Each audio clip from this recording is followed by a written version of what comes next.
parang may iniintay. Kung wala kang inaantay, kumain na nga tayo. Sige, kain na tayo.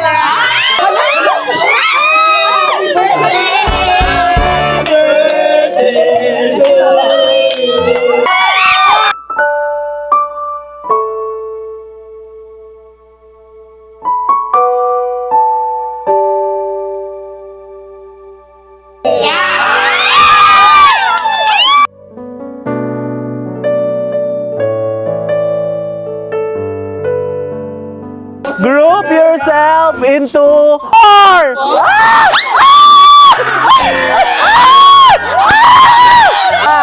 Go! Ay!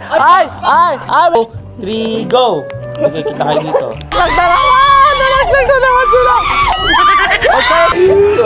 Ay, laro! Alam ko! Nandito kami sa Balay Nemo by Sashna. So, thank you, Ate Sashna. Napakaganda. Pasabog, sobrang cozy, di ba? Yes. Elegant at romantic. Sobrang, ang ganda ng vibe niya kasi parang nasa, ano ako, Bali. Bali.